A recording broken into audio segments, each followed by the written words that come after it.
Des échanges directs et sans filtre avec ses sœurs et frères de la province du Kanem, c'est ce qu'a voulu le président de transition, général Mahamad Idriss Déby Itno, pour marquer son séjour à Mao.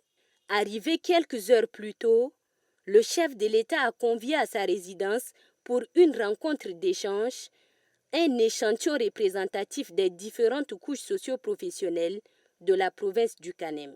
Ils sont 500 au total à répondre à cette invitation du chef de l'État qui veut ainsi s'imprégner du vécu de cette population en vue de répondre à ses besoins et lui faire part des progrès réalisés dans le cadre de la transition, dont la deuxième phase en cours appelle à l'unité et à la solidarité.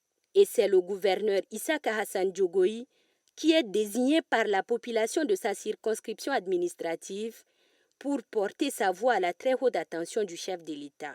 De sa longue liste de propositions pour permettre au Kanem d'atteindre son apogée en termes de développement socio-économique, l'on retiendra le désenclavement de la province, l'employabilité de la jeunesse et de la femme, l'accès à l'eau potable, l'électrification et la construction, sinon l'achèvement des infrastructures socio-éducatives de base. Et c'est un homme conscient de tous les défis auxquels le Kanem fait face que le chef de l'État général Mahamad Idriss Déby Itno annonce des réponses bien au-delà des attentes de la population. Je voudrais, du haut de cette tribune, instruire le gouvernement de transition à agir promptement dans la limite du possible afin de satisfaire les attentes légitimes de la vaillante population du Kanem.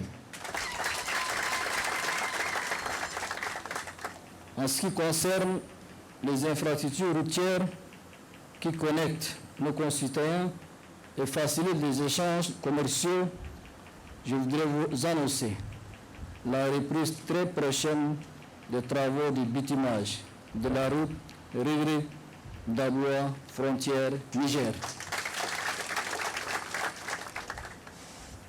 Nous avons également en perspective les bitumages de la route Ngouri, Mondo, Mao, Rigri et la construction de voiries urbaines à Mao pour mieux contrer le phénomène de ravinement.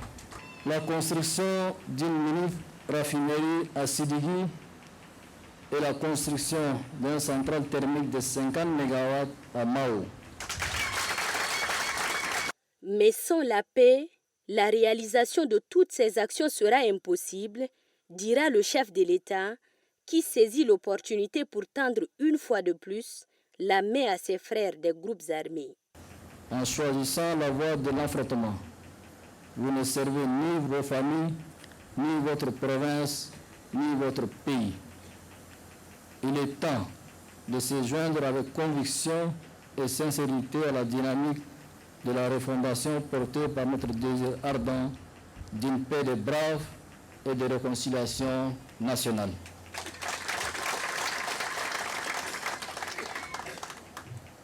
C'est ensemble et dans la paix que nous bâtirons un Kanem plus fort, plus prospère et plus uni. C'est ensemble que nous construirons le Tchad que nous voulons, un pays à l'image de nos attentes et aspirations.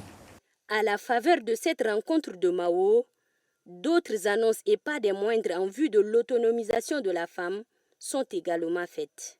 J'ai changé le nom du ministère du genre en ministère des femmes, de la protection de la petite enfance et de la solidarité nationale pour lever toute confusion que le mot genre induit et éviter tout amalgame par rapport à nos us et coutumes, mais aussi et surtout nos religions. J'ai également élevé la préséance de la ministre en charge de ce département, ministère d'État, à l'honneur de toutes les femmes du Tchad.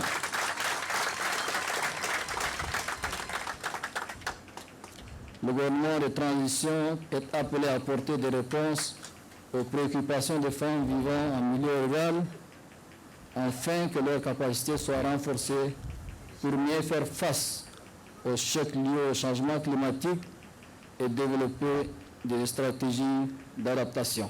L'accès à la terre ne doit pas être un luxe pour les femmes. La rencontre s'est achevée dans une ambiance de satisfaction et d'espoir pour l'avenir, avec un engagement renouvelé pour la stabilité politique et le développement durable du Tchad.